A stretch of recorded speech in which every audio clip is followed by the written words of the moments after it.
Nei, ég nú bara að pæli að byrja á því. Ég talaði við þig hérna einhvern tímann í vetur og þá varstu búin að gera þessi skipti. Kom dálítið óvart þegar þú ákvaðst að skipta einu Vísó út til þess að fá meiri hæð.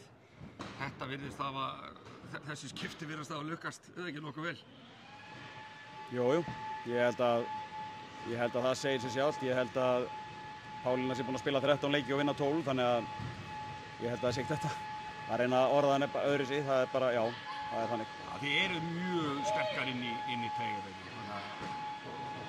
Jú. Það er ykkar styrkleiki væntanlega í þessari seríu, eða hvað? Já, það er svona þáttur, já, sem að, þú veist, við teljum okkur eiga að vinna þá baráttu, hvort sem það er í formi þess að ná okkur í stig. Í hárri prósentu og þú veist, og það er bara annar þáttur sem að, já, við teljum okkur að, það er bara krafan á okkur sjálf að vinna þá baráttu. En svo greinlega sést í dag að það er ekkert nú að vera bara stór. Þannig að Kanin hefur Brittany Dinkins, hún er ekkert með þeim stærri á vellinu, hún er með 17% í dag. Já, sem að... Það er bara viljinn í henni, eða hvað?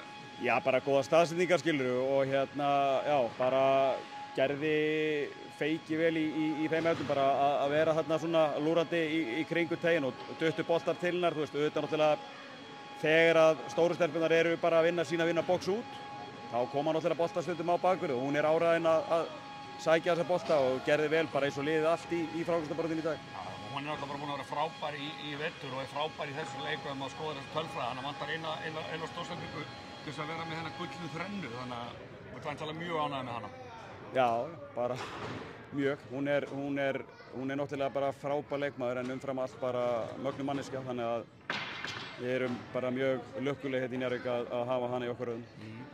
Þú ert nú eldri en tvævetur í þessum bransa, það er bara 1-0 eða ekki? Þú ert ekkert farin að skoða kappaðinni eða það? Nei, bindindis maður reyndar, en nei, við vitum alveg sem er að það er bara 1-0 og sería, það er alveg 2 hlutir sem að koma strax upp í kotin, þú veist, að fara ekki of hátt og heldur ekki of lágt þegar að hlutinir eru í ups and downs, alveg svo bara í leiknum sjálfum og svo hitt náttúrulega bara sem er að þegar þú ert að spila við sama liðið aftur og aftur, þá þarftu bara að verða betri frá leik til leiks, sérstaklega út að spila móti svona hágæða lið eins og Keflavíkurlið er.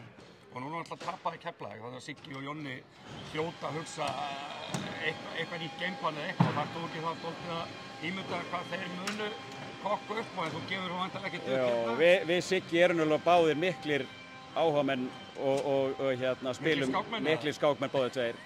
Þannig að svona í fullri alvöru, en já, það er engin spurning að þú veist, við Óli höfðum ákveðnar hugmyndir hvað þeir kæmu á borðið í dag og þeir sýnd... Og var það sem að koma Já, þeir sýnd okkur sitt lítið af hverju, menn að þeir hafa verið í svona 3 ólíkum útgáfum af pressu og fórið að reyna að klippa britt út og svo framvegis, þannig að ég er bara hrikalega ánægður með hvað við leystum vel úr hlutunum í síðari hálfleik.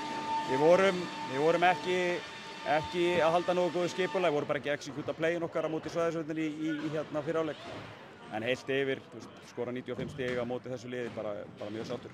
En bara 1-0 og bara... Já, og bara nú þurfum við að bara... Fagnar í kvöld og svo bara áfram gakk. Nýta morgundaginn bara í að hlaða batteri og svo fyrir við að undirbúa okkur á mánudag og þriðjudag fyrir bara stríð á miðvikudaginn, það er ekkert flókið. Frábært, takk. Yes.